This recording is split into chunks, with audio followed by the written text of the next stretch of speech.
They treated me like as a deformed body. I was shown to my juniors that this is a classic case of post-polio residual paralysis. Without taking my consent, I was lying there. My juniors were examining my limbs. Though we talk about medical ethics, but that was constantly violated in my case. And they did not call me for the interview. जब मैंने पूछा उनसे, all of they used to laugh at premier institution of the country एक है जिसमें इसको सुगम्य बनाने के लिए और जिनके पास पैसों की कोई कमी नहीं है, वहाँ के लिफ्ट को लगवाने के लिए मुझे कम से कम 7 साल लगे। ये कौन सा हॉस्पिटल है? एम्स। एम्स में नहीं था। तो वही मैं बता रहा हूँ कि अगर हम बड़ी बड़ी बात करें, हमारे माननीय प्रधानमंत्री जी ने 2015 में दिया था, सुगम्य भारत अभियान लॉन्च किया था। 2015 से आज हम 2025 में आ गए हैं, लेकिन जितनी भी डेडलाइंस थी सारी की सारी चेंज हो गई हैं। लंदन में जब मैं जाता हूँ तो वहाँ एक बटन होता है, अगर आप व्हील चेयर पर हो, आप उसको बटन को प्रेस करना है, आपका जो ट्रैफिक सारा रुक जाएगा and you will get the first chance to cross the road. बाकी लोग आपका इंतज़ार करेंगे।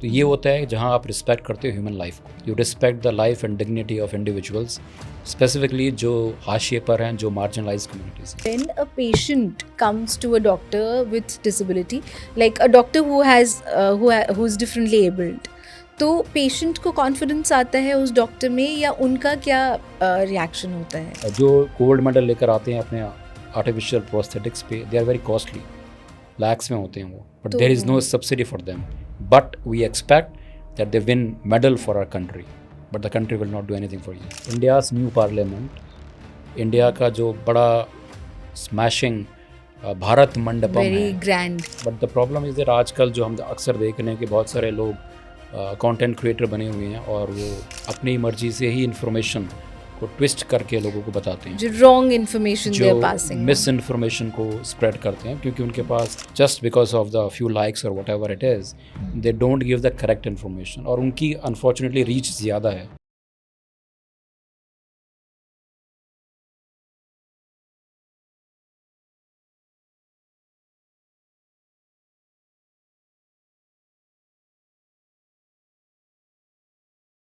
Hello and welcome to TDM Manthan.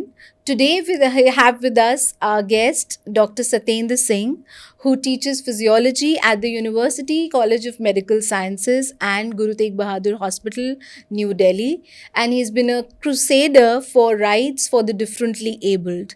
Let's welcome him to our show. Hello sir, how have you been? We're so glad to have you today with us. Thank you, Vatsala ji. I'm very fine and very happy to be on the TDM Manthan podcast. I'm so glad. Sir, so I just see that badge on your shirt. Do you always wear this? Now, yeah, this is a very important badge because what it says is accessibility is a right, not a privilege. और ये बात बताता है कि जो मेरे life का आप कह सकते हो कि मोटिव है कि पब्लिक प्लेसेस को सुगम्य बनाना, पब्लिक प्लेसेस को accessible banana, so that every person with any type of a disability gets an equal opportunity in all fields of life, be it education, employment, entertainment, life, everywhere. That has more or less been your life altogether. Yeah, because अगर आप देखें, भारत का example लें तो WHO कहता है, world health organisation, that 1 in 6 experience some form of a disability. तो उस हिसाब से हम जो हैं पूरी विश्व की सबसे बड़ी लार्जेस्ट माइनॉरिटी हैं। 1 in 6 people in India. Globally, all over the world, 16 billion. 16 billion. Right. So that's the thing जो हम देखते हैं कि अगर आप एक छोटा सा, मैं आपको सवाल अगर मैं पूछूं कि हिंदुस्तान में क्रिकेट के फिल्मों के बड़े दीवाने हैं, क्या आपने कोई सिनेमा हॉल देखा है जहां आपके बगल वाला जो फिल्म देख रहा है वो एक व्हील चेयर यूज़र है? IPL हो, चाहे वर्ल्ड कप हो, चाहे कोई भी इंटरनेशनल क्रिकेट इवेंट हो, क्या आपने देखा है कि व्हील चेयर यूज़र्स आराम से मैच एंजॉय कर रहे हैं? I don't see. क्या इसका मतलब ये है कि ये लोग एग्जिस्ट ही नहीं करते? नहीं, we do exist. The thing is that हम लोग अपने घरों में बंद हैं क्योंकि जो पब्लिक प्लेसेस हैं they are not accessible. And I am not only talking about people with locomotor disabilities. अगर आप ब्लाइंड लोगों की बात करें तो at many places there are no Braille signages, या जो आपकी वेबसाइट्स हैं they are not accessible to screen readers. Websites पे how it can be, I mean it's now एक कॉमन मिथ है कि जो ब्लाइंड लोग हैं they only understand Braille, which is not correct. Most of the youth with blindness or visual impairment currently in India they are very fluent with their laptops because they use screen readers.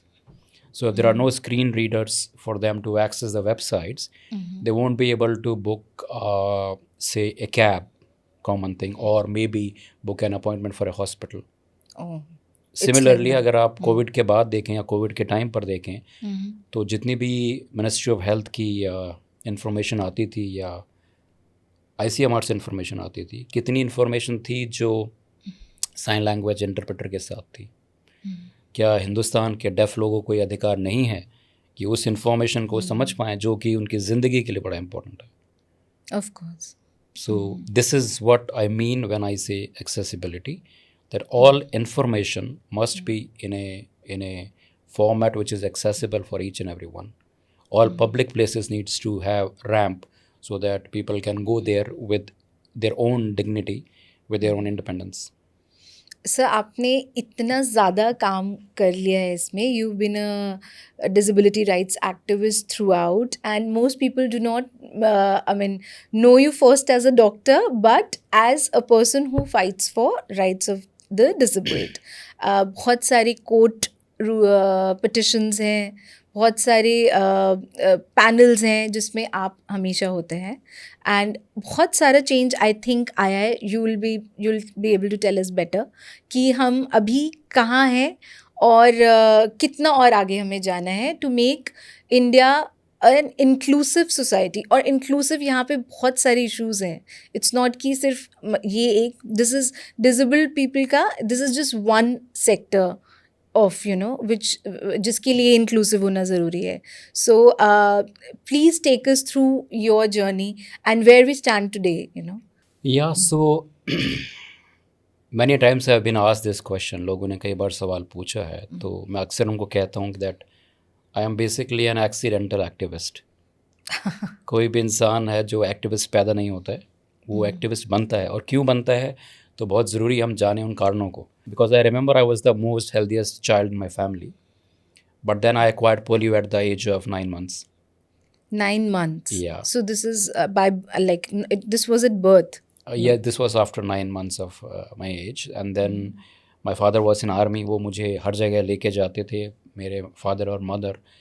उस समय awareness बड़ी कम थी polio के बारे में, तो उनको जैसा होता है पेरेंट्स को अक्सर उनको एक उम्मीद की किरण चाहिए होती है, तो उनको जिसने कहा कि यहाँ जाओ वहाँ जाओ, वो उनके पास जाते थे. और 5-5, 6-6 घंटे बसेस में उन्होंने मुझे गोद में लेकर ट्रैवल किया है. हरियाणा से चाहे संगरूर में किसी ने बोला वहाँ जाइए, किसी ने बोला एक्यूपंक्चर कराइए, किसी ने बोला एक्यूप्रेशर कराइए, किसी ने तो यहाँ तक बोल दिया कि एक आप कबूतर के गर्म खून से मालिश करिए, उसका बड़ा फ़ायदा होता है. एक इंसान थे चिराग दिल्ली में, उन्होंने तो ये बोला कि अगर ये ठीक नहीं होता है तो मैं अपनी मूछें कटवा लूँगा. बट उनकी मूछों का मुझे पता नहीं. मैं आज इसी स्टेज पर हूँ क्योंकि देयर वाज नो क्योर, इसका कोई क्योर नहीं था.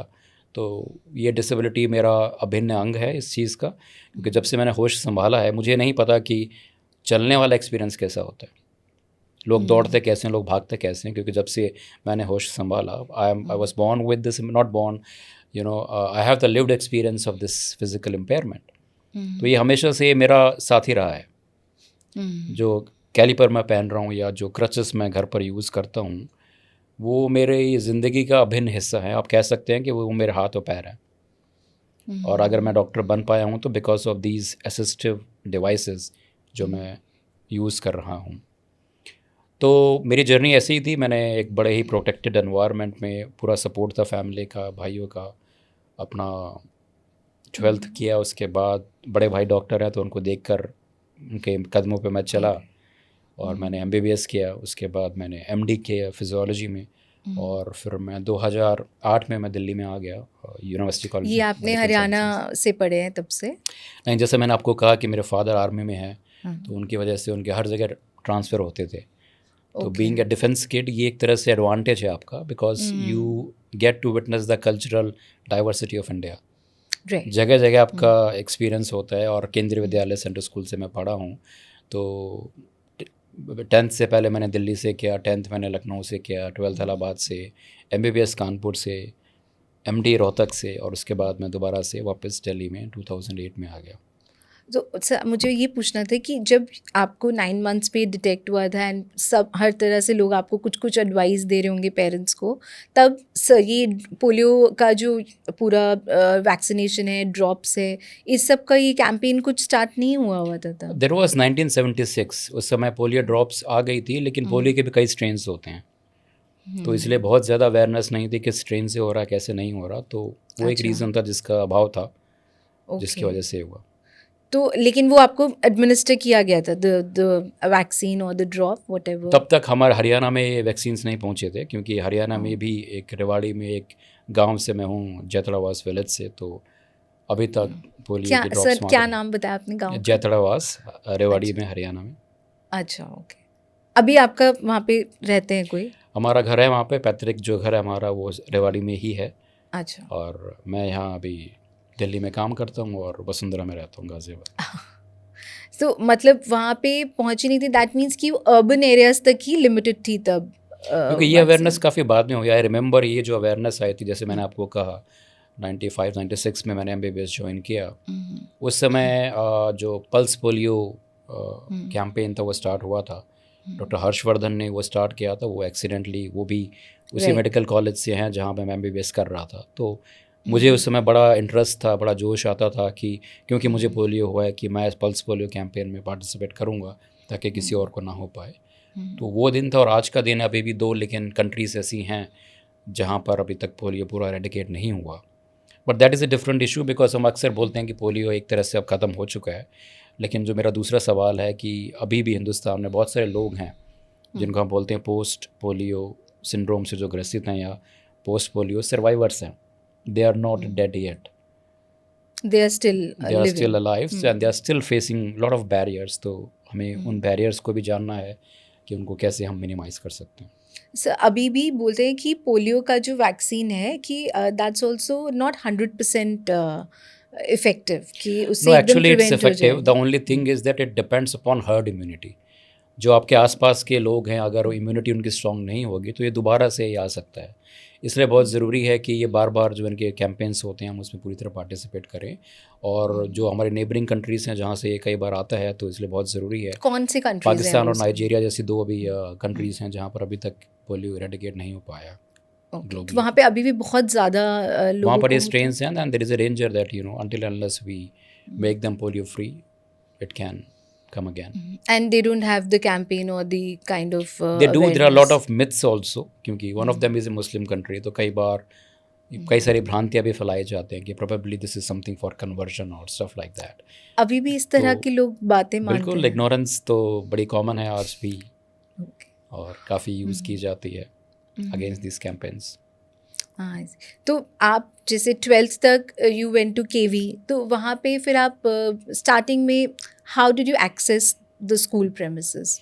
उसमें लिए आपको कोई हेल्प मिला या how? No, so that is a very good question और इंटरेस्टिंग क्वेश्चन, क्योंकि ड्यूरिंग माई स्कूल डेज और उसके बाद मैंने जो 5 साल 5.5 साल MBBS भी किया, और उसके बाद 3 साल मैंने MD भी की, तो हमेशा से the thing is that these inaccessible spaces were always there. There were lack of lifts, there were lack of ramps, but I still persisted and navigated those inaccessible places. But मुझे कभी भी ना ये समझ में आया, ना मेरे मेडिकल करिकुलम ने ये बताया कि the absence of these accessible infrastructure is basically my right. मैंने उस तरह से कभी सोचा ही नहीं था। मेरे करिकुलम ने मुझे बताया कि if you have a disability, you are the cause for concern. We need to fix these impairments. अगर आपका पाँव टेढ़ा है तो उसको तोड़ के ठीक किया जाए, बस अगर ठीक करना है। तो और जो ये जो प्रिवेंशन वाला जो चीज़ है, prevention and cure, eliminate these things, हमारे करिकुलम में इसको बोलते हैं मेडिकल मॉडल ऑफ डिसेबिलिटी। वो कहते हैं कि disability lies with in the individual.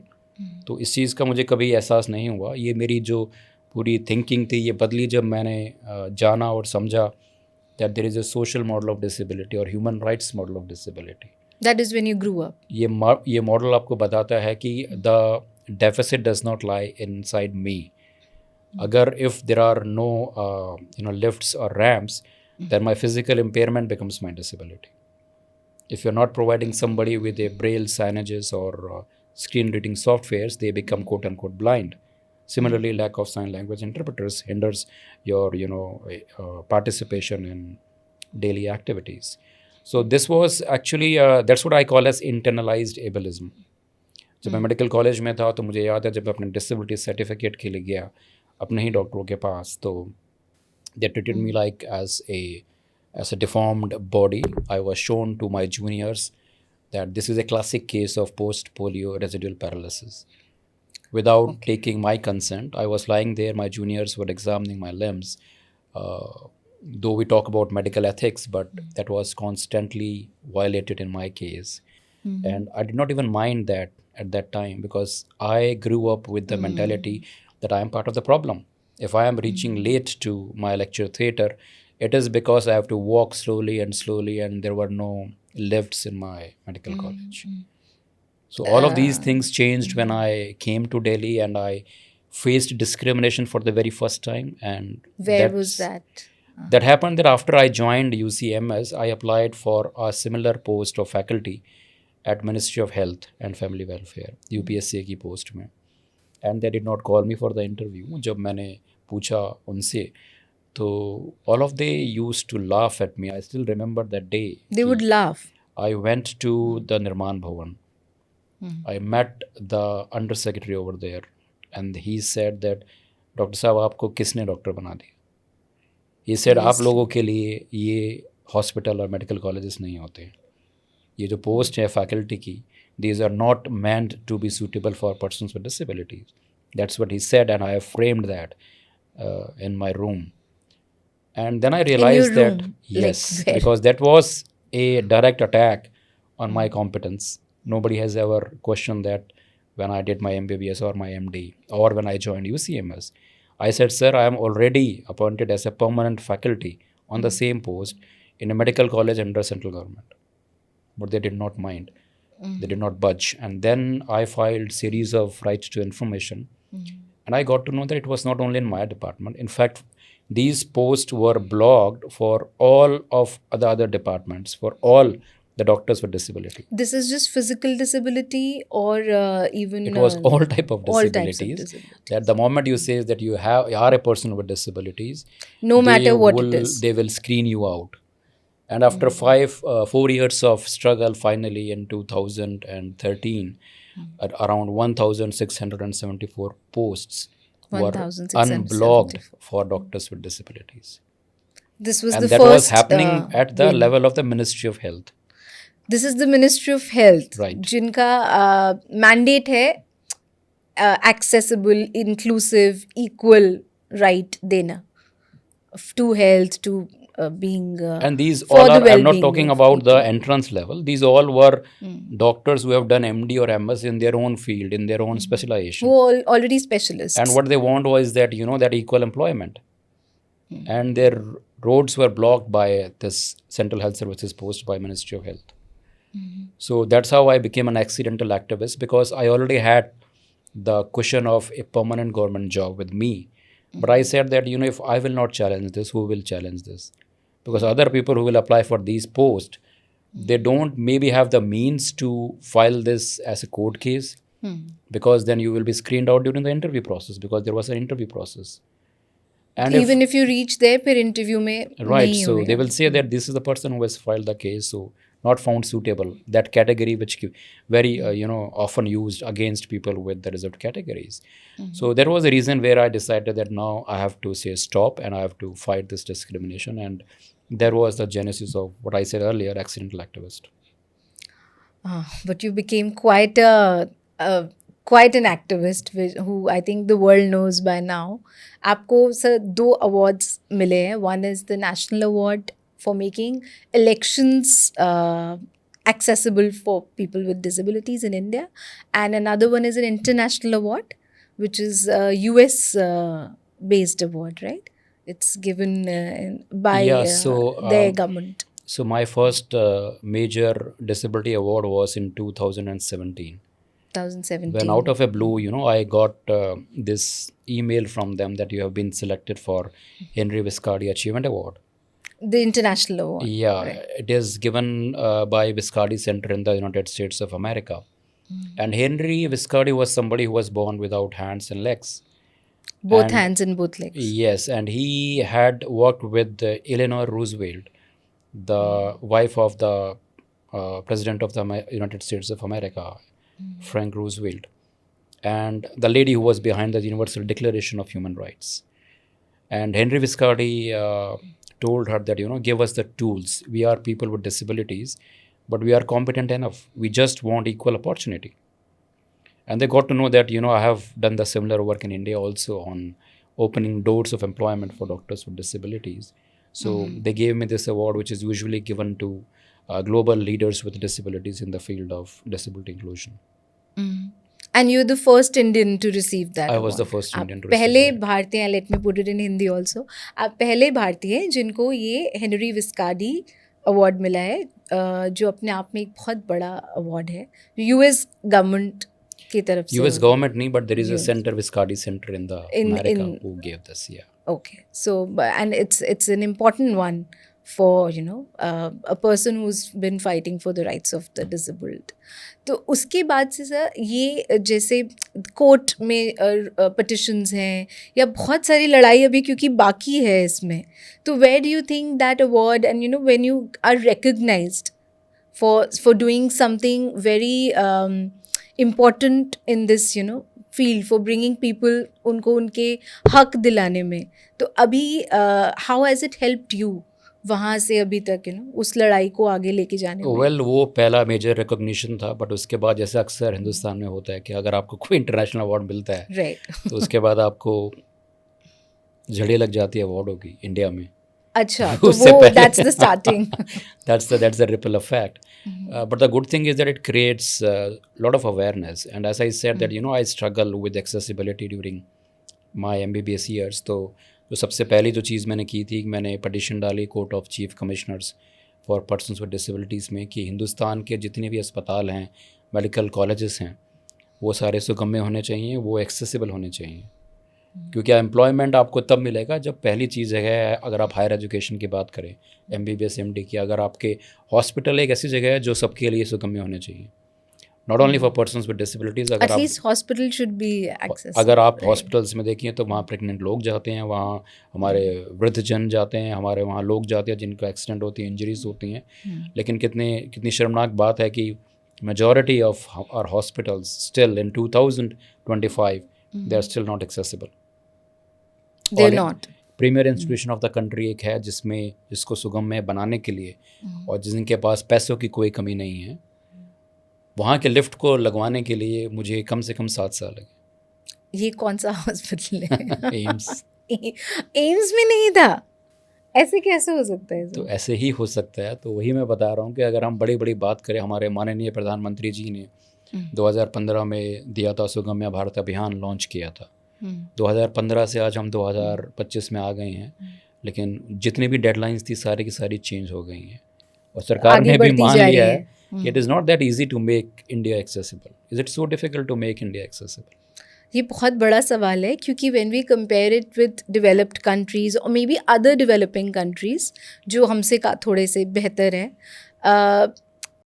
उनको देख के ऐसा लगता है हमें बहुत सारा काम करने की ज़रूरत है, जिसमें शायद बहुत सारा समय लग जाए. बट आप you are the best person to tell कि हम एग्जैक्टली कहाँ पे स्टैंड करते हैं when we compare our facilities उनसे.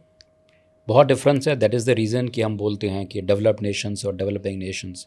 क्योंकि जब मैं पहली बार लंदन गया, पहली बार मैं शिकागो गया, तो मुझे पहली बार वहाँ पता चला कि जो सड़क होती है उस पर पहला हक पेडेस्ट्रियंस का होता है, यूज़र्स का होता है, जो यहाँ पे शायद लास्ट लोगों का होता है. उससे पहले क्योंकि जो मैंने देखा था आज तक हिंदुस्तान में, वो ये था कि सड़क सिर्फ कारों के लिए होती है, अगर आप जाओगे तो आप कुचल दिए जाओगे. मुझे याद है कि एक जगह मुझे क्रॉस करना था और मैं 4 कदम चला, उसके बाद मैं रुक गया क्योंकि गाड़ियाँ काफ़ी तेज़ गति से आ रही थी शिकागो में, और तभी सारी की सारी गाड़ियाँ वहाँ रुक गई. When they saw you. Yes. और पीछे से मेरी आवाज़ जो मेरे साथ थे, उन्होंने मुझे बोला कि जब तक आप इसको पूरा क्रॉस नहीं करोगे कोई भी गाड़ी आगे नहीं मूव करेगी, ये यहाँ का कानून है, ये यहाँ का लॉ है. सड़क पर पहला हक उन लोगों का है जो बिना गाड़ी के चल रहे हैं. सो this is accessibility in the developed Nations. India में क्या आपने कभी देखा कि कोई ट्राई साइकिल चला रहा है या कोई महिला है जो प्रेग्नेंट है वो सीपी का एग्जांपल ले लो आप, क्या आप इंडिपेंडेंटली रोड क्रॉस कर सकते हैं वहाँ?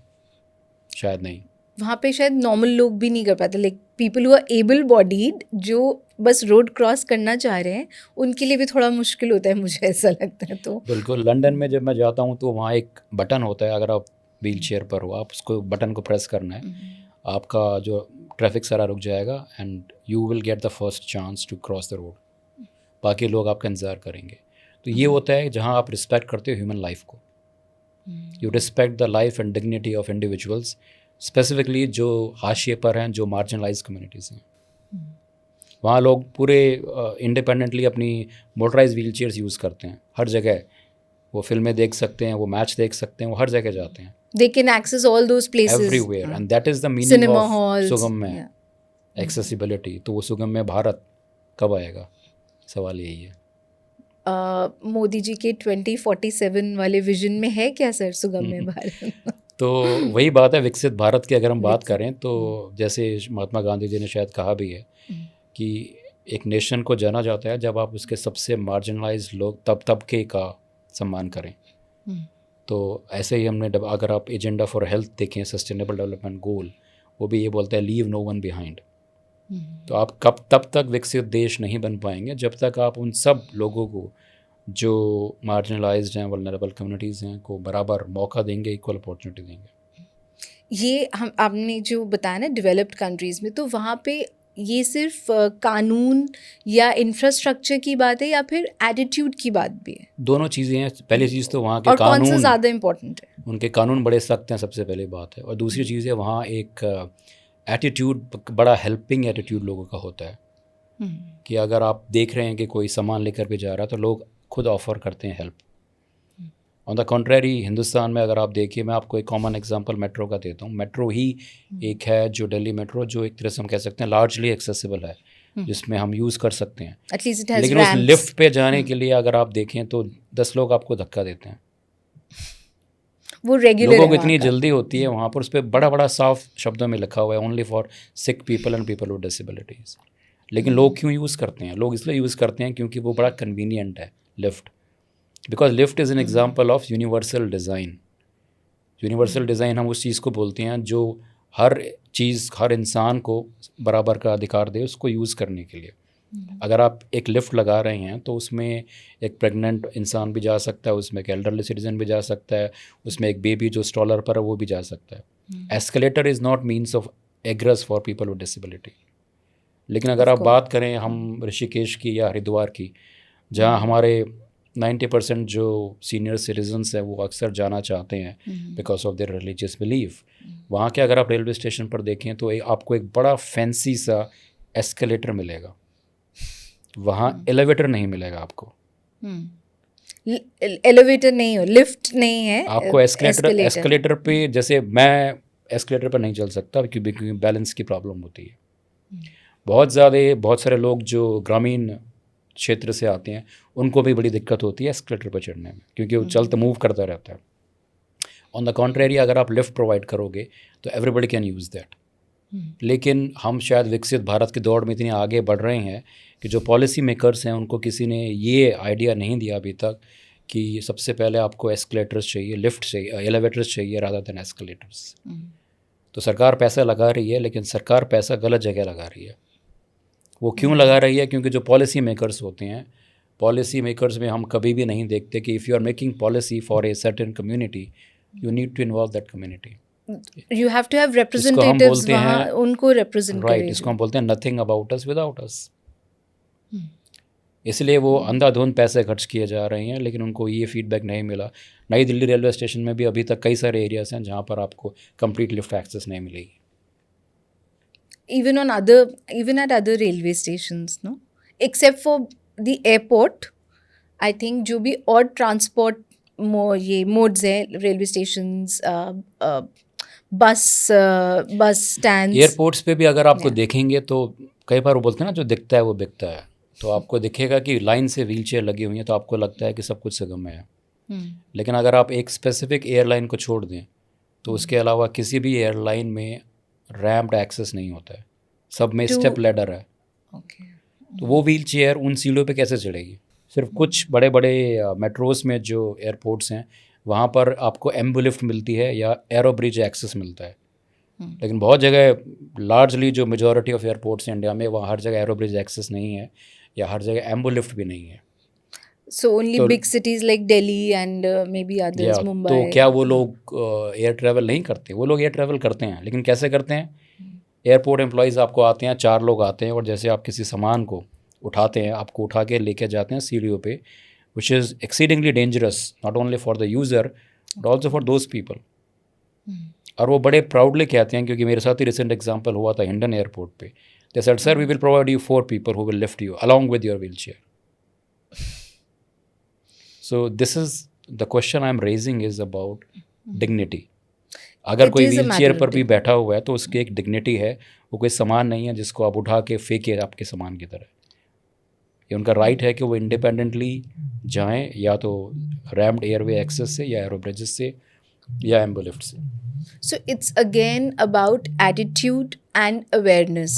करेक्ट। जैसे आपने बोला ना बाहर उन लोगों का एटीट्यूड हेल्पिंग होता है, तो वो एक सोसाइटी कल्चरल एट्रीब्यूट है, और यहाँ पे वो एक सिविक सेंस कह लीजिए, या डू यू थिंक कि उसमें एजुकेशन का भी एक कमी है, क्योंकि सारे स्टेट्स में पूरा कोई फुल लिटरेसी तो यहाँ पे नहीं बिल्कुल है, क्योंकि अक्सर हम देखते हैं कि जो CISF और सिक्योरिटी वाले होते हैं, अगर आप व्हील चेयर पर बैठे हैं तो कई बार वो बोलते हैं खड़े होइए, हमें आपको चेक करना है।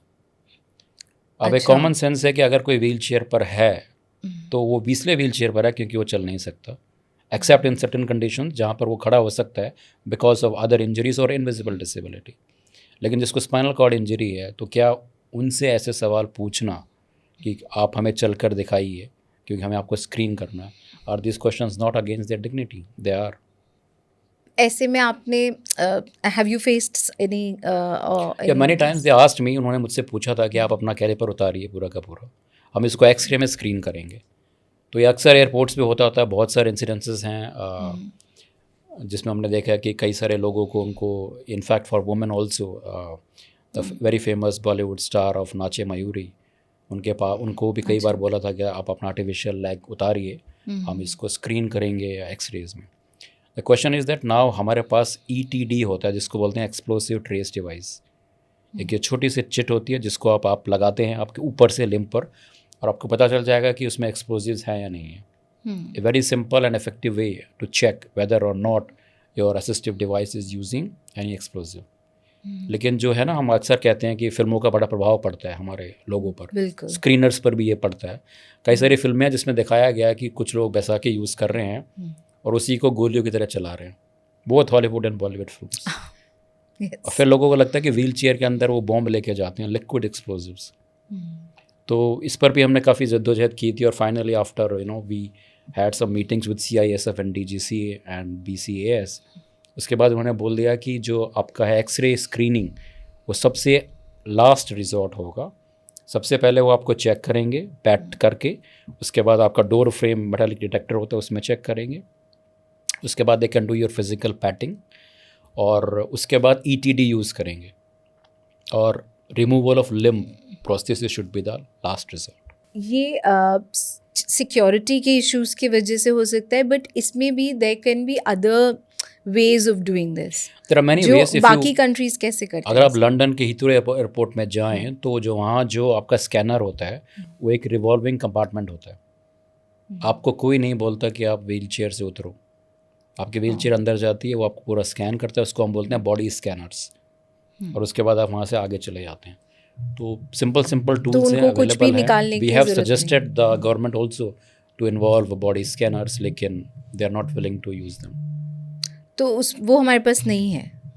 हमारे पास आए हैं, उनके ट्रायल्स भी हुए हैं, बट लोगों ने जो गवर्नमेंट के जो कुछ क्लेम्स हैं उन्होंने बोला है कि Indian womens are perhaps not comfortable, but I don't think that is a very valid reason, क्योंकि उसमें एक इमेज जो आती है आपकी वो एक धुंधली सी इमेज आती है, so they said privacy issues है।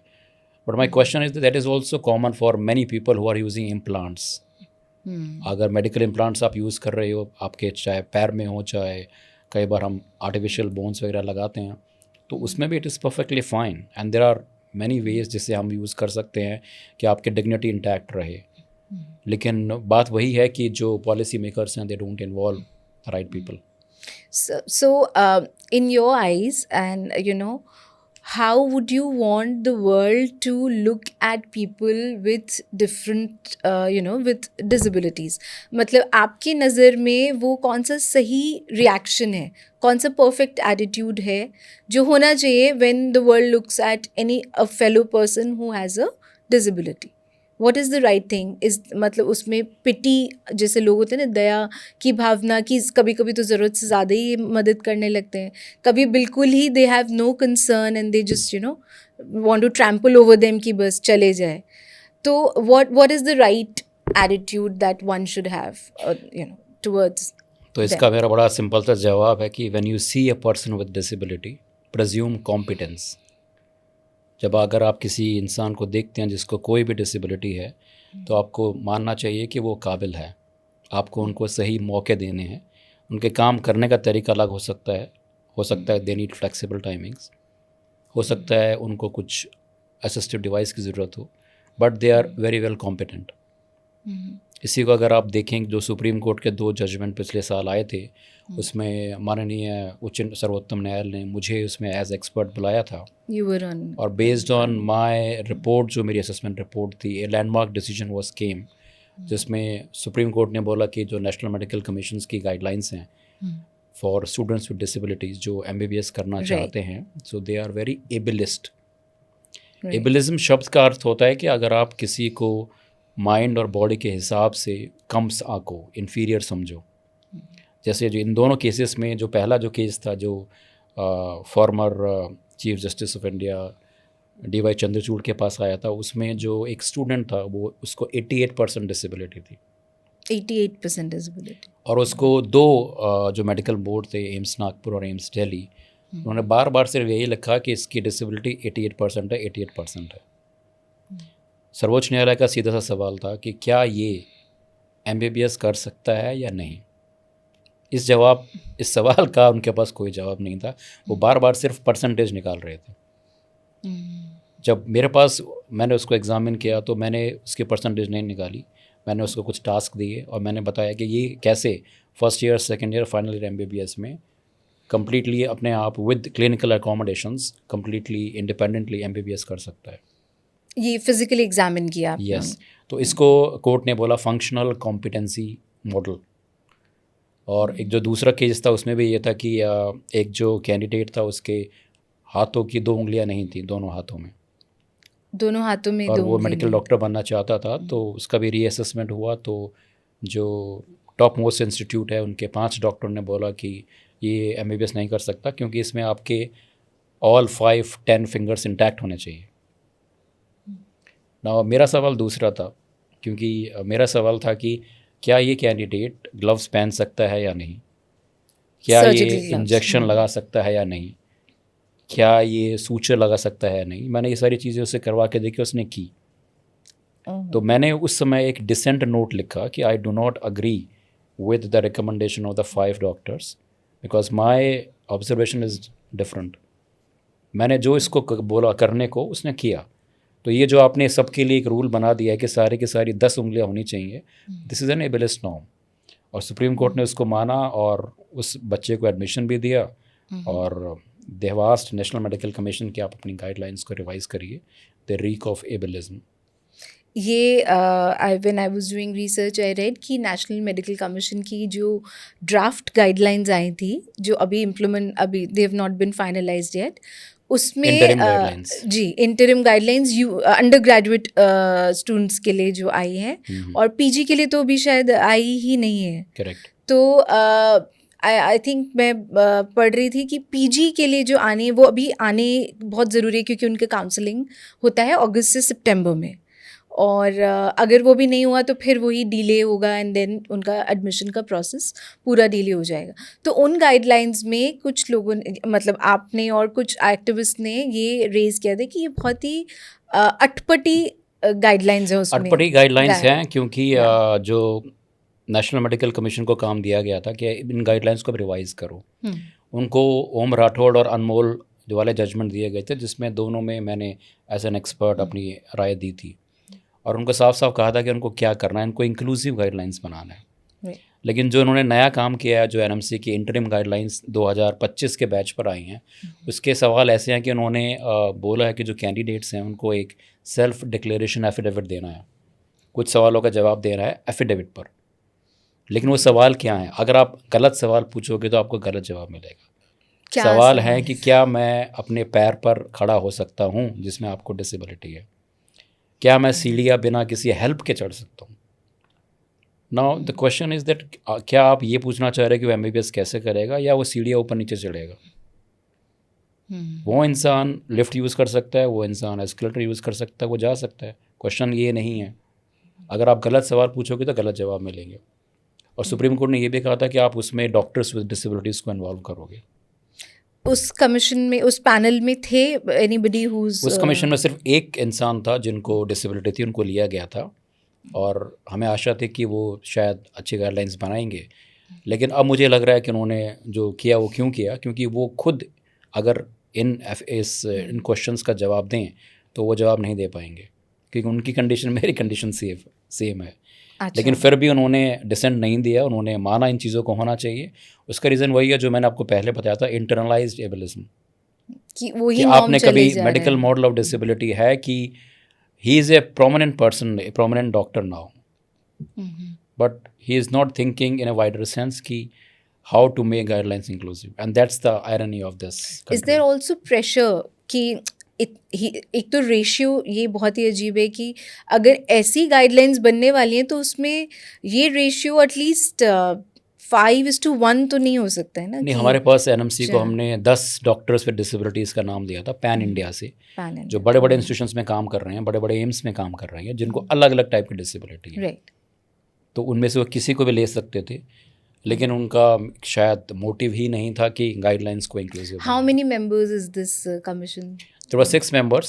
6 members. Yes, and all of them except one were without disabilities. Right. So 5:1. So ये तो this ratio doesn't stand in itself. या तो यही एक रीज़न है कि हमने 3:1 हो या समथिंग लाइक हमने एक इंटरिम एप्लीकेशन डाली है सुप्रीम कोर्ट में। इन गाइडलाइंस को हमने चैलेंज किया है because these are not the inclusive guidelines, so we have challenge this in Supreme Court. Inclusive guideline तो तब होगा जब वो पैनल इंक्लूसिव होगा। एब्सोल्युटली। तो वो पैनल इंक्लूसिव नहीं है, so how can the court, I mean that's for the court to decide to even allow the composition of the panel to be, you know. तो यही हमारी चीज़ें जो हर चीज़ों में, हर पॉलिसी मेकिंग में जो हम अक्सर बात करते हैं कि नथिंग अबाउट अस विदाउट अस। आप उस कम्युनिटी को इन्वॉल्व करिए जिस कम्युनिटी के लिए आप गाइडलाइंस बना रहे हैं, तभी आपको पता चलेगा। उसमें सिर्फ एक रिप्रेजेंटेशन से नहीं होगा, यू शुड हैव एटलीस्ट 2-3 लोग। करेक्ट। आप उसके पार्ट नहीं है ऐसा? अच्छा। सुप्रीम कोर्ट को लगता है कि मैं एक अच्छी राय दे सकता हूँ, लेकिन नेशनल मेडिकल कमीशन ऐसा नहीं सोचता। आई एम श्योर उनको ऐसे क्यों नहीं लगता है, क्योंकि दे नो कि आप उस पर you will 100% decent from what they से। तो ये जो सवाल बनाए हैं ना सर कि आप चल सकते हैं कि नहीं, आप खड़े होकर दिखा सकते हैं नहीं, ये सवालों का जो फॉर्मुलेशन है इसको भी बदलने की ज़रूरत है। लाइक इन सबको बदलने की ज़रूरत है, इंटेलिजेंट क्वेश्चंस होना बहुत ज़रूरी है। क्योंकि हमने जो उनको जस्टिफिकेशन दिया है, हमने उसमें बहुत सारे एग्जांपल्स दिए हैं सारी चीज़ों के, जिनमें हमारे जो इंडिया में जो एग्जांपल्स हैं, people with different type of disabilities, we have examples of blind psychiatrist, we have examples of people who has polio and they are doing liver transplantation. We have examples of people who have piloted the India's bone marrow transplant program. तो India में कमी नहीं है, ऐसे बहुत सारे महान doctors हैं हमारे यहाँ पर, बट यही है कि you need to have the right people at the right places to bring a change. Which is yet to happen, I believe. Change is always slow to happen, but it ultimately happens. We will go with that hope, in further into this discussion. तो अभी तक हमने ये society उनके lens से हम देख रहे हैं ना, how you see the world. So I'm curious about this कि when a patient comes to a doctor with disability, like a doctor who's differently abled, तो पेशेंट को कॉन्फिडेंस आता है उस डॉक्टर में, या उनका क्या रिएक्शन होता है? Well, that's a very good question, क्योंकि अगर आप माने कि जब कोई पेशेंट विद डिसेबिलिटी एक डॉक्टर विद डिसेबिलिटी के पास आता है, तो जो पेशेंट है उसकी उस समय जो सबसे बड़ी जो प्रॉब्लम होती है वो होता है दर्द, पेन, और वो चाहता है कि वो डॉक्टर उस दर्द को समझे, right. And there is enough literature, बहुत सारे पब्लिकेशंस हैं जो ये बताते हैं कि if you have the lived experiences you will understand the situation better.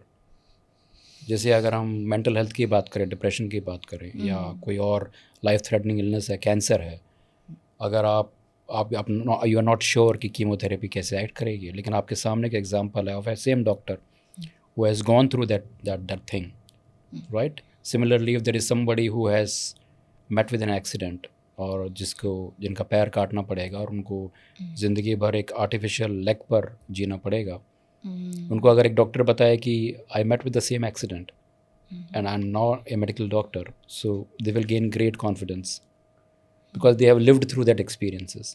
Right. इसलिए जो lived experience, it is very helpful when we are talking about decision making. So many times it actually helps, क्योंकि patients को लगता है कि वो इस चीज़ को समझ पाएंगे।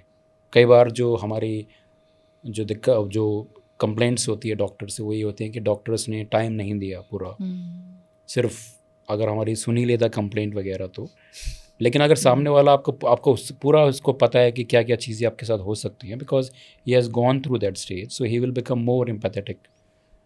So empathy will be more. There is more empathy, and this is documented and proven. And this is also for people जो able-bodied है, but they were going with some illness to a doctor who they suddenly find, oh, he's disabled. Absolutely. So do they have questions in their mind कि अच्छा ये हमें Sometimes they have their reservations पाएंगे? when they see, and that is also common if you look at our culture. Many times अगर आप देखते हैं कोई न्यूरोसर्जन है जो वुमेन है, या ऑर्थोपेडिशियन है जो वुमेन है, तो लोगों का अक्सर जो परसेप्शन होता है थोड़ा बदल जाता है, क्या वो कर पाएंगी या नहीं कर पाएंगी.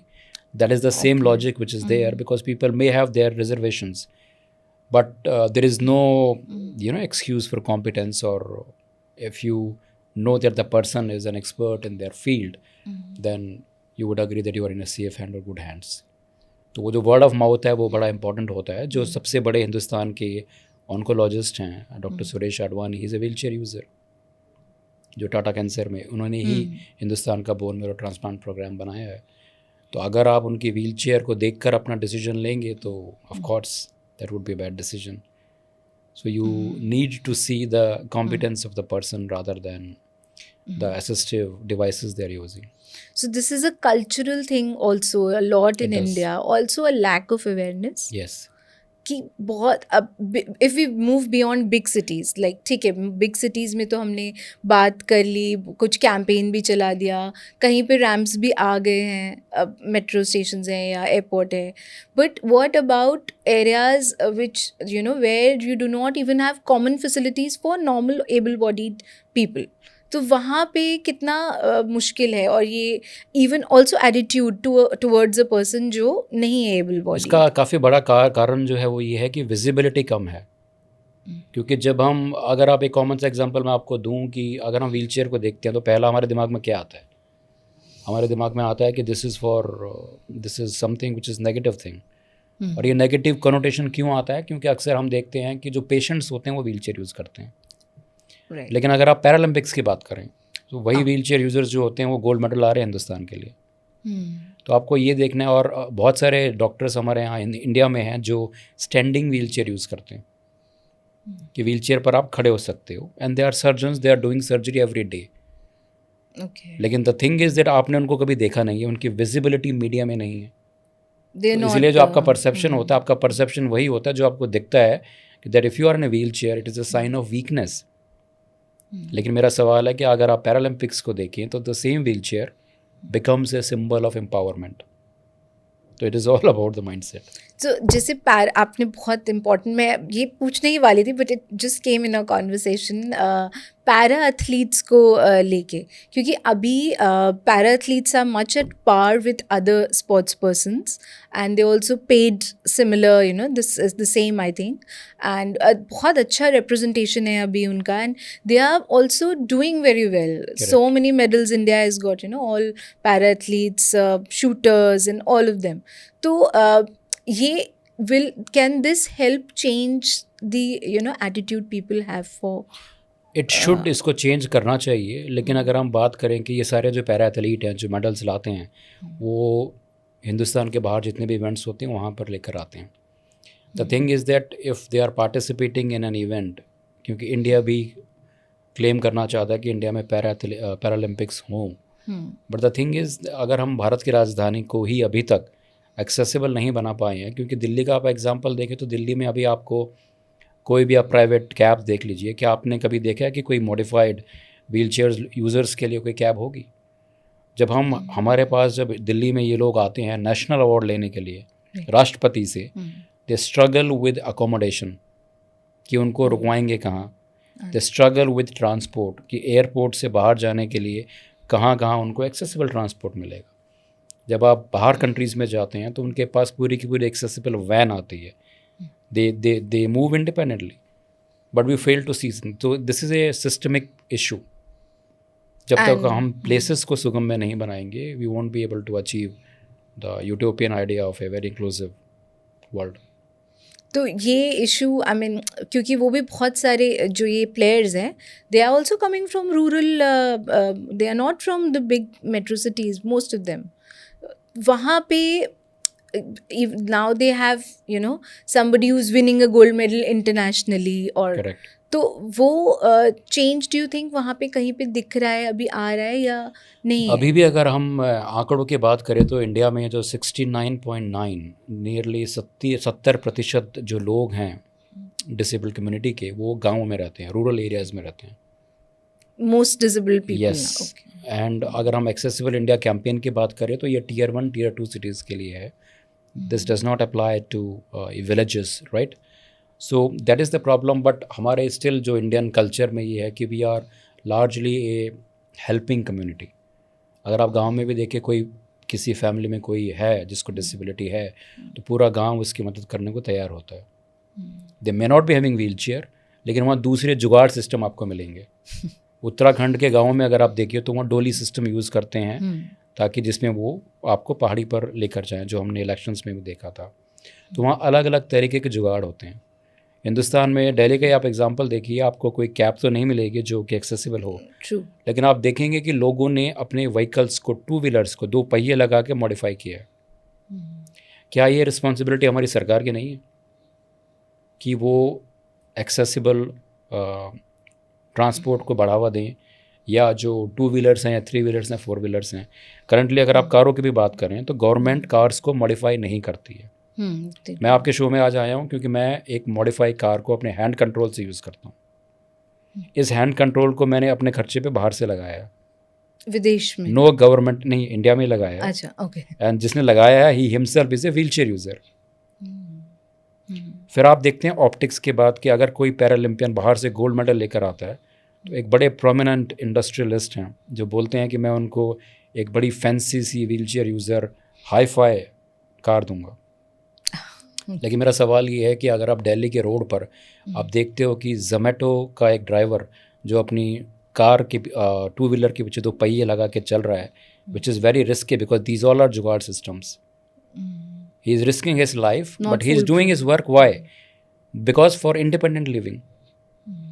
ट्राईसाइकिल की क्वालिटी आप देखिए, व्हील चेयर्स की क्वालिटी आप देखिए, इलेक्ट्रिक व्हीकल जो लगाते हैं उनकी आप क्वालिटी देखिए.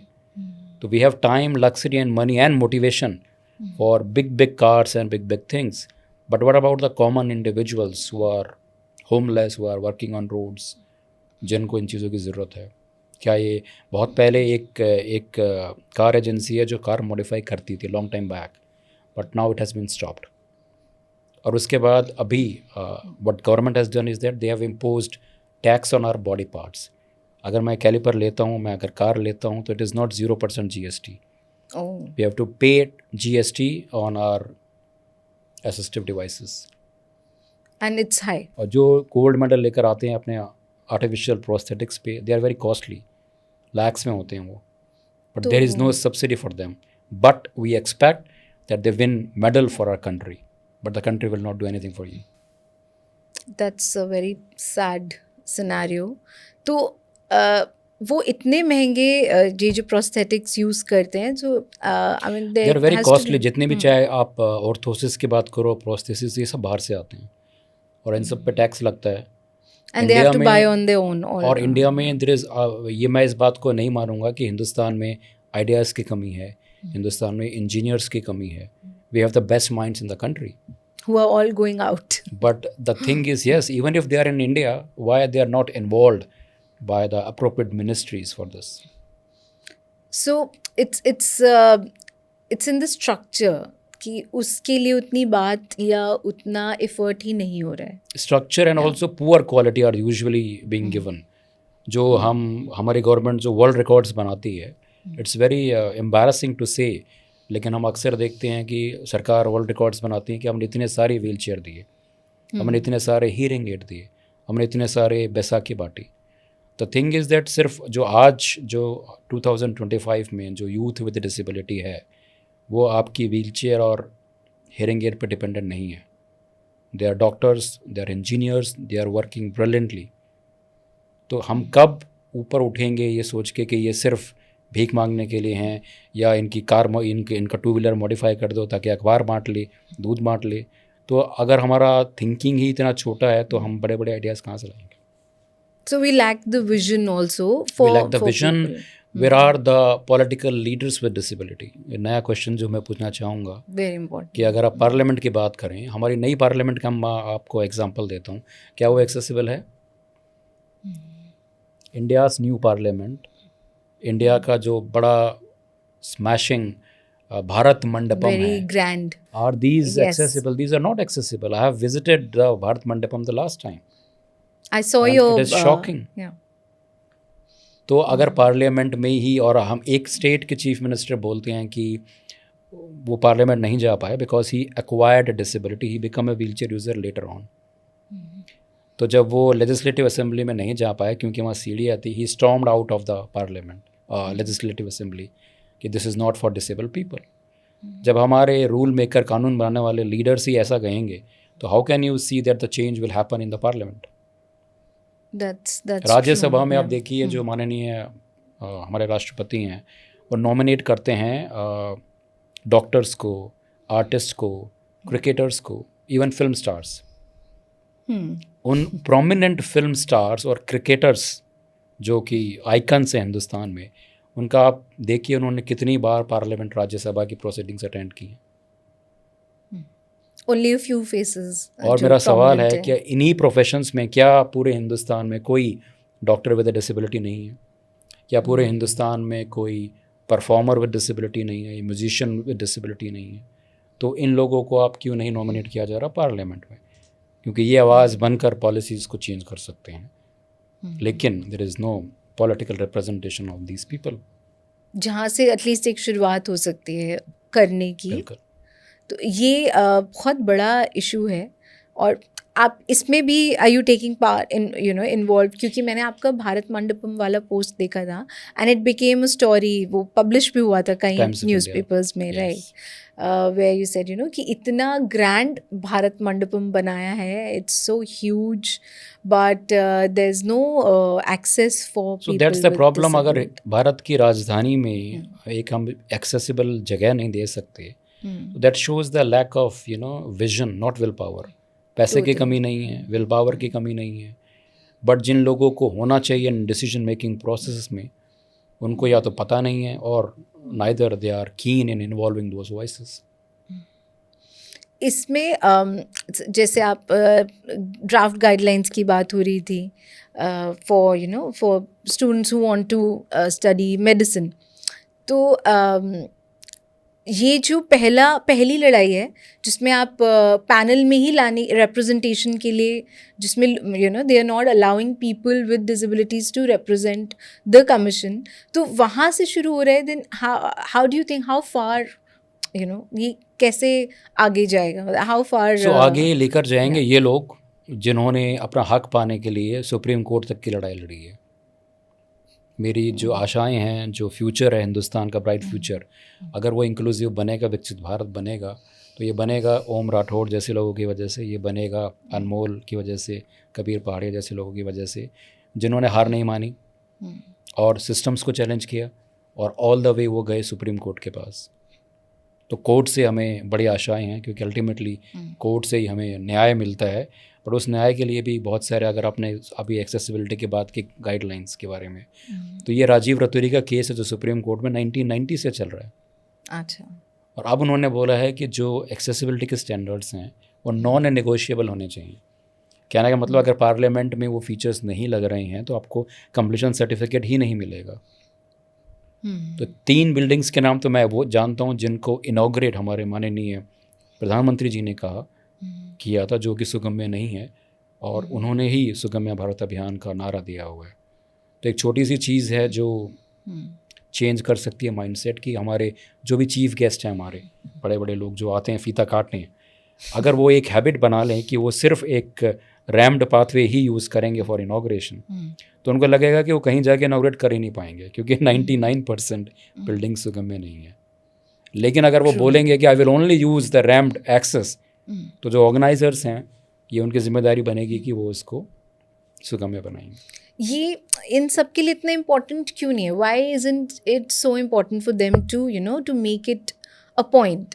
ये इग्नोरेंस है अगर आप देखें तो, क्योंकि अगर मैं दिल्ली चुनाव की बात करूं तो दिल्ली में जो सेंट्रल डिस्ट्रिक्ट की डीएम थी उस समय, उन्होंने मुझे ब्रांड एम्बेसडर बनाया था इलेक्शन में, और 2020 हाँ जी, और निधि श्रीवास्तव मैडम डीएम थी जो, और उन्होंने एक निधि खास बात ये बताई थी कि जहाँ भी वो जाएंगी इलेक्शन के जितने भी इवेंट्स होंगे वहाँ पे एज डीएम, उसमें वो हर जगह मुझे बुलाती थी। अब सेंट्रल दिल्ली में आप एरियाज देखें, चांदनी चौक जैसी जगह है जो बहुत ही कंजेस्टेड होती है, तो वो जहाँ जाती थी वहाँ स्टेज लगता था, बड़े बड़े पंडाल लगते थे, और मैं 5 मिनट पहले जाता था, क्योंकि वहाँ ऑफ कोर्स क्योंकि लोगों को पता नहीं होता कि रैंप भी लगाना है, क्योंकि मैं भी आऊँगा, तो मैं उनको जाके बोलता था कि मैडम आएंगी, मुझे बुलाएंगी और स्टेज पर बुलाएंगी, तो मैं स्टेज पर कैसे चढ़ूँगा। और मैडम ये बोलती थी कि मैं स्टेज से ही जाऊँगी, सत्येंद्र मेरे साथ जाएगा। तो जब डीएम आपके वहाँ जा रही है तो उनके पीछे एसडीएम पीछे जा रहा है, बाकी सारे लोग वही रैंप को यूज़ कर रहे हैं। सो this is how you bring change. लोग देखते हैं, और 2 जगह तो वो 7 मिनट मैंने पूरा नोट किया था, 7 मिनट के अंदर ऑन द स्पॉट उन्होंने रैंप वहाँ बनाया था। तो this is not about the will power, it is only about the right bureaucrats. We need such bureaucrats in the position of power. Raise the important issue who follow it. और उन्होंने बोला कि मैं इसको चेक भी करूँगी कि ये प्रॉपर ग्रेडियंट है भी कि नहीं, कि ऐसे नाम के लिए लगा दिया। तो उन्होंने हर उस स्टेज पर मुझे सम्मान दिया जहाँ पर वो बैठती थी, and that was a message for the community also, कि जो नए वोटर्स थे, जैसे कुछ थे 18 ईयर्स के जिनको सेरेब्रल पॉल्सी है, तो वो भी स्टेज पर गए अपने व्हीलचेयर के साथ, उनको वहीं पर एपिक कार्ड दिया गया। नहीं तो अक्सर ये होता है कि उनको स्टेज के नीचे सम्मान किया जाता है, बिकॉज दे कैन नॉट। विज्ञान भवन के कई सारे फंक्शंस में आप देखिए कि अगर कोई अवॉर्डी है जिसको कोई डिसेबिलिटी है, तो हमने देखा है कि लोग का जो चैरिटी मॉडल वाला अप्रोच होता है, कई बार जो अवार्ड देने वाले होते हैं वो सीढ़ियों से नीचे उतर के आते हैं कि उनको ऊपर ना आना पड़े, लेकिन उन लोगों के लिए उनकी ज़िंदगी का सबसे बड़ा क्षण होता है ये। बिल्कुल। और वो चाहते हैं कि हम उसी स्टेज पर जाएं, उन्हीं वहाँ पर सम्मान ले जहाँ उनका हक है, जहाँ उनका अधिकार है। बट ये एक I think that was just one example, क्योंकि ऐसा और कहीं एक एग्जांपल है जहाँ आपका इंटेंशन तो अच्छा है, लेकिन अल्टीमेटली आप उस इंसान की रिस्पेक्ट नहीं कर रहे हो, क्योंकि you are giving a wrong message कि बाकी सबको हम स्टेज पर देंगे award, but you don't deserve, आपके लिए हम नीचे आएंगे, आपको वहीं पर देंगे। वो ऐसा सोच रहे हैं कि नहीं हम बहुत अच्छा करें कि हाँ, तो वही क्योंकि माइंडसेट वाली बात है, क्योंकि अगर हर जगह स्टेज होगा तो ये चीज़ कभी आएगी नहीं। तो वो जो स्टेज पे हमेशा रैंप लगाने की ज़रूरत है, they don't acknowledge that, because we are often back door benchers. हमें जो ना पीछे से बैक डोर एंट्री दी जाती है, क्योंकि फ्रंट में कोई रैंप होता नहीं है, पीछे के दरवाजे से कहीं से छुपा उपा के लाया जाता है। तो क्या आप अपने चीफ गेस्ट को बोलेंगे कि आपको हम पीछे वाले डोर से लेकर आएंगे? So that is the issue. जी, ये I hope this changes sometime soon with all the fights, and इसके साथ जैसे when we talk about disability like polio, तो उसमें अभी भी रूरल एरियाज में और इवन अब तो post Covid there is a mistrust of vaccination कि वैक्सीन लगाने के बाद से जो young, this is a new, ये बहुत ही ज़्यादा एक कॉमन हो गया है एक एग्जांपल कि कोविड वैक्सीन के बाद से जो यंग पीपल 40 40 and 40 प्लस, उनको बहुत जल्दी हार्ट अटैक्स आ रहे हैं, या they are having just a heart failure right away. तो उसके साथ ही वैक्सीनेशन को लेके बहुत मिसट्रस्ट हो गया है commonly also, and for disabilities also, specially जैसे रूरल एरियाज़ में तो वैक्सीन से अभी भी कुछ कम्युनिटीज़ हैं जो they are not open to vaccine at all. तो व्हाट इज़ आप इसको कैसे देखते हैं? What you want to tell them कि ये नहीं करना चाहिए, राइट? अगेन ये इन्फॉर्मेशन की मैं कमी कहूँगा, क्योंकि जब कोविड का वैक्सीनेशन भी स्टार्ट हुआ था तो इनिशियली जो पायलटिंग हुई थी, इसका क्लिनिकल ट्रायल्स वैक्सीन का हुआ था, it was not done on people with disabilities. तो बहुत सारे लोग जिनको मल्टीपल स्क्लेरोसिस है या दूसरी तरह की डिसेबिलिटीज़ हैं, उनको पता नहीं था कि whether they should take vaccine और नॉट. बट उसके बाद बहुत सारे ट्रायल्स हुए हैं. Now scientifically it is proven that definitely this vaccine is very important. तो but the problem is that आजकल जो हम अक्सर देख रहे हैं कि बहुत सारे लोग कंटेंट क्रिएटर बने हुए हैं और वो अपनी मर्जी से ही इन्फॉर्मेशन को ट्विस्ट करके लोगों को बताते हैं, जो रॉन्ग इन्फॉर्मेशन दे आर जो पासिंग, मिस इन्फॉर्मेशन को स्प्रेड करते हैं, क्योंकि उनके पास just because of the few likes और whatever it is they don't give the correct information. और उनकी अनफॉर्चुनेटली रीच ज़्यादा है. Sometimes they get blue ticks also. So बड़ी तेज़ी से जो इन्फॉर्मेशन है वो स्प्रेड होती है. और जो सही लोग हैं जिनके पास इन्फॉर्मेशन है, they are busy doing their research, their clinical trials, doctors लोग हैं. सो इट इज़ इम्पॉर्टेंट कि हमारी भी रिस्पॉन्सिबिलिटी बनती है कि हम करेक्ट इन्फॉर्मेशन को दें. Many times it is also wrongly linked, क्योंकि कई बार हार्ट अटैक सिर्फ कोविड की वैक्सीन की वजह से ही नहीं होता, और भी रीजंस होते हैं क्योंकि आपने उसकी प्रॉपर हिस्ट्री नहीं ली. एक और बड़ी कॉमन सी चीज़ है हिंदुस्तान में जिसको बोलते हैं deep vein thrombosis. Common language में मैं इसको बोलूँगा leg attack.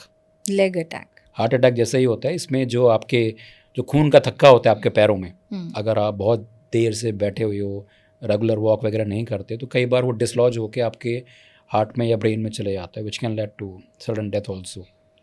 So this is again a different thing. But क्योंकि लोगों को नहीं पता होता, उनको हार्ट अटैक पता है, उनको लेग अटैक नहीं पता.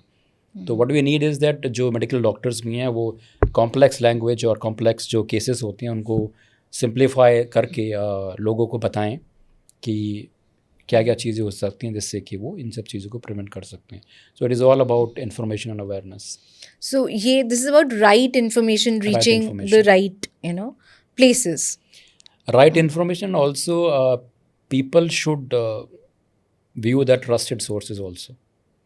गवर्नमेंट ऑफ इंडिया की सारी वेरीफाइड मिनिस्ट्रीज़ हैं, उनके अपने हैंडल्स हैं. आप इन्फॉर्मेशन वहाँ से ले रादर देन कि व्हाट्सएप यूनिवर्सिटी से या दूसरी जगह से, या कोई भी सोशल मीडिया प्लेटफॉर्म से. Correct. उसमें कुछ आ रहे होते हैं ना आजकल, इधर इट्स ऑन इंस्टाग्राम और Facebook and other Correct. Places, कि आप ये खा लीजिए, या ऐसा मेथी दाना या नीम का पत्ता ऐसा कुछ कर लीजिए तो आपका ये बिल्कुल ठीक हो जाएगा. सो ये क्लेम्स जो हैं, जो लोग इतना रैंडमली कर दे रहे हैं और लोग फॉलो भी कर ले रहे हैं. The problem is that in claims को कोई वेरीफाई नहीं करता, और जो मिनिस्ट्रीज़ है वो इन पर एक्शन नहीं लेती हैं. खैर उनके पास इतना समय भी नहीं है कि हर एक क्लेम को वेरीफाई करें, बट लेकिन हमारी भी रिस्पॉन्सिबिलिटी बनती है कि अगर ऐसे फर्जी क्लेम आ रहे हैं तो फैक्ट चेक करके उनको हम काउंटर करें. That is the least we can do. Specially जिनको जैसे कोई बच्चे को कोई प्रॉब्लम है या डिसेबिलिटी की अगर बात है, तो they will go to every extent कि अगर ये भी बोल रहे हैं तो हम जैसे बड़ा आपने कॉमन एग्जांपल है, बताया जैसे ऑटिज्म के बारे में अक्सर हम देखते हैं कि कई सारे लोग हैं, कुछ लोग नॉन मेडिकल लोग हैं जो कंटेंट क्रिएटर बने हुए हैं, और वो अपने देसी इलाज बताते हैं कि it can cure autism. It can not cure autism. दूसरा, अभी नेशनल मेडिकल कमीशन ने एक नई एडवाइजरी भी इशू की है कि अगर कोई लोग ऑटिज्म के लिए स्टेम सेल थेरेपी की बात करते हैं, so that will be treated as medical negligence, क्योंकि इसका कोई इलाज नहीं है स्टेम सेल थेरेपी का. तो ये हमारी भी रिस्पॉन्सिबिलिटी बनती है. लेकिन जो प्रॉब्लम है वो ये है कि जो पेरेंट्स होते हैं उनको चाहिए होती है आशा की कोई किरण. उनको अगर कोई भी एक आप एग्जांपल दोगे कि उसके बच्चे को ये था और ठीक हो गया, they will try to go and try that treatment out. But many times इसके बुरे साइड इफ़ेक्ट्स होते हैं रादर देन फ़ायदे. So that's a thing people should avoid, right? They should avoid. Totally. Correct. Picking information from here and there. और आजकल से एक और कॉन्सेप्ट है ना, जैसे पहले when we were growing up, एक हर फैमिली में एक फैमिली डॉक्टर होता था, एक जनरल फिजिशियन होता था. अभी you don't find that concept उतना, ख़त्म होते जाए. It's almost difficult to find a family doctor, you know, who knows your history, who knows how, you know, what ailments you had when you were growing up. तो वो और सब बहुत ही specialise based कि अच्छा आपको ये प्रॉब्लम तो आप यहाँ चले जाओ. तो वो इशू बहुत ज़्यादा, I think it's impacting people's health a lot. So do you see that also happening? Yes yes, क्योंकि अगर आप बॉलीवुड की पुरानी फिल्में देखें तो उसमें एक फैमिली फिजिशियन होता था जो हमेशा आ जाता था. अपना बैग लेकर आता था हर वक्त, रात को या सुबह. तो we are not seeing that. तो ये जो प्रैक्टिस है इसको हम बोलते हैं फैमिली मेडिसिन. ये एक मेडिकल स्पेशलिटी है, बट अनफॉर्चुनेटली उतनी पॉपुलर अभी नहीं है और ख़त्म होती जा रही है. लेकिन but we need more people into that, क्योंकि हम देख रहे हैं कि लोग सुपर स्पेशलाइजेशन में बहुत जा रहे हैं. आँख के अंदर भी हम बिल्कुल अंदर तक जाके, या पीडियाट्रिक सर्जरी भी है तो और अंदर तक जा रहे हैं. जो हमें करना चाहिए वो ये है कि सुपर स्पेशलाइजेशन डेफिनेटली इंपॉर्टेंट है, लेकिन हमें पूरी जो ह्यूमन बॉडी है हम उसको हॉलिस्टिक वे में ट्रीट करना है, क्योंकि एक सिस्टम का दूसरे सिस्टम पर पूरा असर पड़ता है. It's all interlinked. It is all interlinked. तो ऐसा नहीं है कि अगर हम सिर्फ हार्ट की बात करें, we can ignore other things, we can ignore brain. So it is important, we need to take that holistic perspective और holistic view. So before going for super specialization, definitely अगर हम एक फैमिली फिजिशियन को या family medicine को भी consult करें तो इट कैन बी हेल्पफुल, क्योंकि कई बार उनके पास आपकी फैमिली हिस्ट्री भी होती है. Right. और कई सारी जो बीमारियाँ होती हैं वो जेनेटिक होती हैं, हेरिडिटरी होती हैं. They have some idea about the proper history taking also. So, because we are talking about this, you know, an advice from you on very important on, you know, for students who are studying medicine, and for those who have some kind of disability, you know, a life advice for everyone, because it's not just limited to, you know, that applies to everyone. Because जो हमारा attitude है, जो mindset है, वो तो तभी से बनता है when we are growing up. So what is this one thing you want to tell, you know, people in general, and second to students who are, you know, wanting to study medical science? So medical field is very taxing, it is stressful. But the thing is that you have to find the right balance. The work-life balance is very important. So choose accordingly the specialty you want. अगर आपको super specialisation में जाना है तो it is very important that आप ये भी देखो कि आपके पास फैमिली के लिए भी टाइम होना चाहिए.